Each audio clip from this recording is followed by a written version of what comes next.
Shri Education.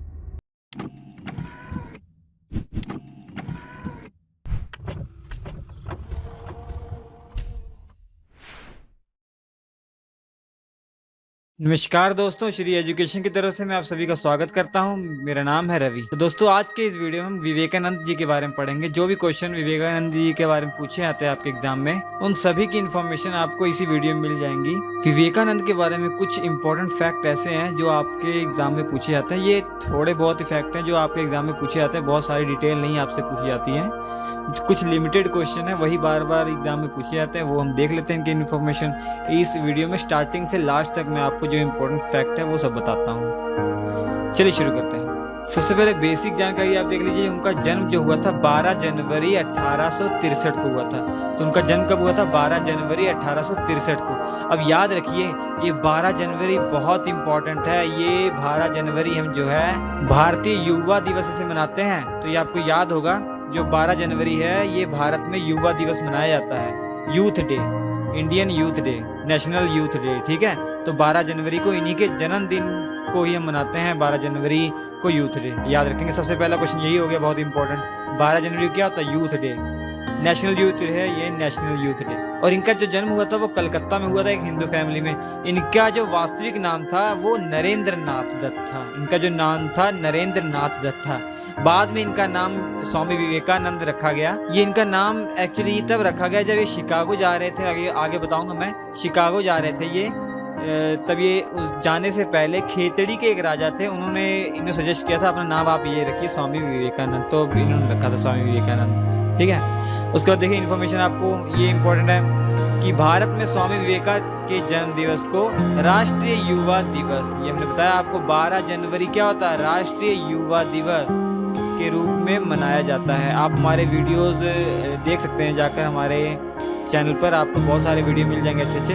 उनमें से आपको ये वीडियो मिल जाएगा इंपॉर्टेंट डेट्स की को याद करने की ट्रिक। जनवरी से दिसंबर तक जितनी भी इंपॉर्टेंट डेट्स हैं उनको आप एक बार वीडियो देख लेंगे, वीडियो देखते ही आपको याद हो जाएंगे। बहुत सिंपल ट्रिक्स है। ठीक है, अब देखिए ये आई बटन जो है कोने में, यहाँ पे भी आ रहा होगा, इस पर क्लिक करके आप देख सकते हैं। या हमारे चैनल पे प्लेलिस्ट में जाएंगे, प्लेलिस्ट डे और डेट्स का एक अलग फोल्डर है, वहाँ पे आप देख सकते हैं। उसका देखिए, इनके पिता का नाम विश्वनाथ था। इनके पिता का नाम क्या था? विश्वनाथ दत्त था। अब इन पे क्वेश्चन पूछा जाता है कि इनके पिताजी क्या करते थे। इनके पिताजी वकील थे।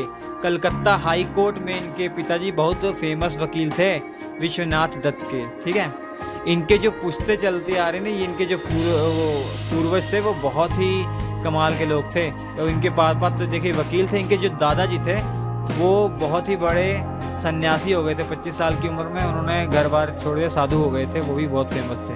उनके बारे में हमें नई जानकारी लेनी है, विवेकानंद के बारे में लेनी है, तो मैं ये बता रहा हूँ आपको कि इनके पिताजी प्रसिद्ध वकील थे। कहाँ पे? कलकत्ता हाई कोर्ट में। उसके बाद देखिए, जो इनकी माता का नाम था वो भुवनेश्वरी देवी था। तो भुवनेश्वरी देवी जो इनकी माता थी।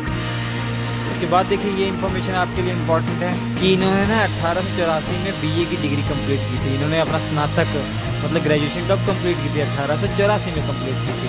उसके बाद दोस्तों क्या हुआ, ये मिले रामकृष्ण परमहंस से मिले और इन्होंने उनको अपना गुरु माना था। तो रामकृष्ण परमहंस किसके गुरु थे? स्वामी विवेकानंद के गुरु थे। ये क्वेश्चन बहुत इंपॉर्टेंट, जितनी भी चीज़ें लिखी हैं सब एग्जाम में आप पूछी गई हैं और इम्पोर्टेंट चीज़ें हैं, आप याद रखिए। ठीक है, तो रामकृष्ण परमहंस किसके गुरु थे? विवेकानंद जी के गुरु थे। तो देखिए, स्वामी विवेकानंद ने शिकागो में, बहुत ही इम्पोर्टेंट है दोस्तों, बहुत ही इम्पोर्टेंट है ये, 1893 में आयोजित विश्व धर्म महासभा में भारत की ओर से सनातन धर्म की का प्रतिनिधित्व किया था। तो इन्होंने वैल्यू बताई थी, जो हमारा सनातन धर्म है उसकी वैल्यू बताई थी अमेरिका में जाकर। शिकागो कहाँ पे है? अमेरिका में है। ठीक है, शिकागो अमेरिका में है, याद रखिए। शिकागो कहाँ पे है? अमेरिका में। तो कब ये गए थे? 1893 में। तो देखिए, जब ये अपना भाषण देने गए थे तब उस समय क्या होता था कि भारत के लोगों को विदेशी लोग जो थे वो बड़ी हीन भावना से देखते थे। मगर जब इन्होंने अपना भाषण शुरू किया तो स्टार्टिंग में इन्होंने कहा था, मेरे अमेरिकी भाइयों और बहनों, मतलब इंग्लिश में कहा था, इंग्लिश में पूरा भाषण था। तो ये मैं हिंदी में बता रहा हूँ आपको। इन्होंने कहा था, मेरे अमेरिकी भाइयों और बहनों। ये सुनकर वहाँ पे जितने भी लोग बैठे थे अमेरिका के, उनका मन पिघल गया, उनके मतलब दिल खुश हो गया था इनके प्रति। तो इसलिए अभी तक याद किया जाता है। दोस्तों एक मैं आपको इन्फॉर्मेशन देता हूँ, ये एग्ज़ाम पॉइंट ऑफ व्यू से नहीं, आपको ये मालूम होना चाहिए। जो इन्होंने ना 11 सितंबर 1893 में इन्होंने भाषण दिया था, मतलब अपने धर्म के बारे में बताया था शिकागो में। तो 11 सितंबर को अमेरिका यूएन वालों ने क्या घोषित किया कि ये भाईचारे का दिन घोषित किया। तो देखिए ये ऐसी हमारे विश्व की विडंबना है कि 11 सितंबर को इन्होंने ये ऐतिहासिक भाषण दिया। और आपको मालूम होगा 11 सितंबर 2001 को अमेरिका पे बहुत बड़ा अटैक हुआ था आतंकवादियों के द्वारा। जो न्यूयॉर्क में वर्ल्ड ट्रेड टावर है वहाँ पे जो प्लेन जो हाईजैक किए हुए थे वहाँ पे क्रैश करवाए थे, वो लड़ा दिए थे, आपको मालूम होगा, जिसमें 2500 से ज़्यादा जाने गई थी। तो वो 11 सितंबर 9/11 कहा जाता है ना, 9/11।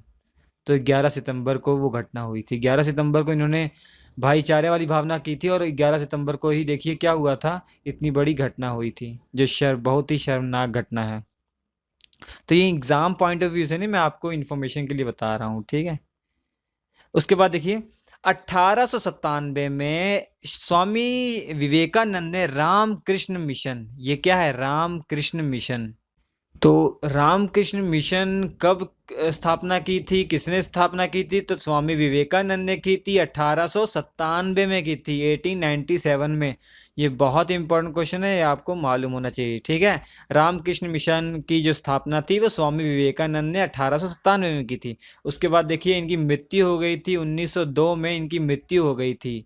कहाँ पे हुई थी ये, वेस्ट बंगाल में एक जगह है जिसे कहा जाता है बेलूर, बेलूर मठ, ठीक है। अब बेलूर के नाम से जाना जाता है, बेलूर मठ, वहाँ पे मृत्यु हो गई थी। तो देखिए ये रोज क्या 2-3 घंटे समाधि पे बैठते थे, तो उस दिन ये समाधि पर बैठे तो उसी में लीन हो गए थे, तो इनकी मृत्यु हो गई थी। उसके बाद दोस्तों वेलूर मठ में एक जो गंगा नदी है उसके तट पर इनको चंदन की लकड़ी से पे जलाया गया था, चंदन की लकड़ी पे इनको जलाया गया था, इनका जो शव था चंदन की लकड़ी पे जलाया गया था। और दोस्तों ये बहुत इंपॉर्टेंट, आपके लिए भी बहुत इंपॉर्टेंट है, क्योंकि इन्होंने बहुत सारी अच्छी अच्छी बातें की हुई हैं। उनमें से एक बात ये है कि आप सुनिएगा ध्यान से, उठो जागो और तब तक नहीं रुको जब तक लक्ष्य प्राप्त ना हो जाए, ठीक है। उठो जागो और तब तक नहीं रुको जब तक लक्ष्य प्राप्त ना हो जाए, ये स्वामी विवेकानंद जी की कथन है, बहुत इंपॉर्टेंट है। इसे अपने जीवन में विचारिए, जब तक आपको कोई सरकारी नौकरी ना मिल जाए तब तक आप अच्छे से मेहनत से लगे रहिए, एक दिन जरूर ही सफलता आपको मिलेगी। एक दिन क्या, जल्दी ही मिल जाएगी, अगर आप मन से लगे रहेंगे तो बहुत ही जल्दी सफलता मिल जाएगी। उसके लिए आपको सभी को ऑल द बेस्ट है मेरी तरफ से, ठीक है दोस्तों। ये सभी इन्फॉर्मेशन थी। एक जानकारी के लिए आपको बताता हूँ, 2012 में इनकी जब 150वीं वर्षगांठ हुई थी, 150वीं जब इनका एनिवर्सरी थी, जो 150वां इनका वो जयंती थी, तब आरबीआई ने क्या किया था, 150 का सिक्का लॉन्च किया था, 150 का सिक्का लॉन्च किया था, 150 रुपये का, क्योंकि 150वीं जयंती थी, इसी इन्हीं के कारण, स्वामी विवेकानंद जी के कारण। तो ये इन्फॉर्मेशन आपको मालूम होनी चाहिए। अब देखिए ये वेलूर में ये वेस्ट बंगाल में इनका मंदिर है, जहाँ पे इनकी मृत्यु हुई थी वहाँ पे एक मंदिर बना हुआ है बहुत बड़ा इनके नाम से, ठीक है, स्वामी विवेकानंद। तो ये कुछ इन्फॉर्मेशन थी बहुत इंपॉर्टेंट आपके लिए। अब एक बार वीडियो देखेंगे या 2 बार वीडियो देखेंगे आपको हमेशा के लिए याद हो जाएंगी, तो आपको कोई टेंशन नहीं होगी, एग्जाम में कभी क्वेश्चन आए कोई इस पर तो आप आसानी से कर सकते हैं, ठीक है। आपके स्क्रीन पे 4 वीडियो आ रहे हैं, बहुत इंपॉर्टेंट वीडियो है, आप देख सकते हैं। हमारे चैनल पे जरूर चाहिएगा, आपको बहुत सारे क्रैश कोर्स मिल जाएंगे ताकि बहुत जल्दी से आप तैयारी कर सकें एग्ज़ाम की बहुत कम टाइम में। हमारे वीडियो देखने के लिए आपका बहुत बहुत धन्यवाद।